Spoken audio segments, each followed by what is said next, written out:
So you just picked up a RetroN 5. Awesome.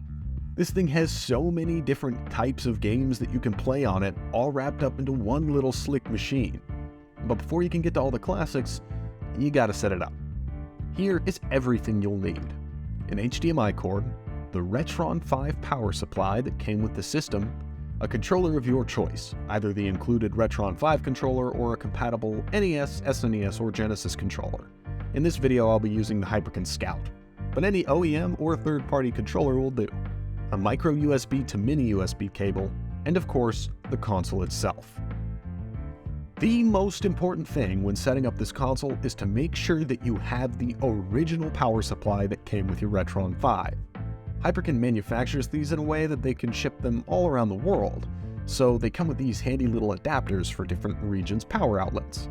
The issue with that is that each region has different ratings for all of their wall outlets, so the RetroN 5's power supply has a built-in current conversion so the console always gets just the right amount of power. The downside to this is that if you plug in a power supply that isn't the original, you can and most likely will fry your console. So even if you have a power supply that fits or appears to be rated the same wattage, don't use it. It's worth the slight inconvenience of shuffling some plugs around, not to fry your system. If the console you have purchased doesn't have the corresponding power supply, or you weren't entirely sure, don't risk it with a third-party Amazon listing. We offer official HyperCon replacements at Nostalgic Video Games, and you can order them through various different retailers. Okay, that is out of the way. Now, set your console up somewhere that will be easily accessible in your play area. Remember that the game cartridges will stick out from the top of the console, and all of the controller ports are along the sides.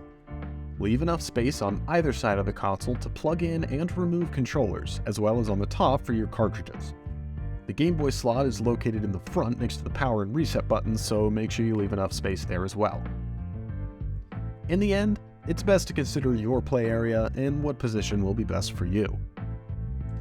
From here on out, it's pretty straightforward. Just plug in the power supply into the port in the back of the console, and then into an outlet. Make sure to plug this bad boy into a surge protector, just in case of unforeseen climatic shifts. Then plug the HDMI cable into the port on the back of the console and into the preferred input on the back of your TV. After that, you're pretty much set. Just power them on and get playing. The RetroN 5 is one of the most versatile consoles out there for the price and has tons of fantastic features that bring some modern sensibilities to your retro gaming. If you want to see more specifics about the console itself, check out our in-depth video about it and see if it's a right fit for you. And there you have it. If you found this video helpful, let me know. If you have any other questions, or if I missed a specific problem that you're dealing with, leave me a comment and I can either help or point you in the right direction. Thanks for tuning in to Nostalgic Video Games, and we'll see you next time.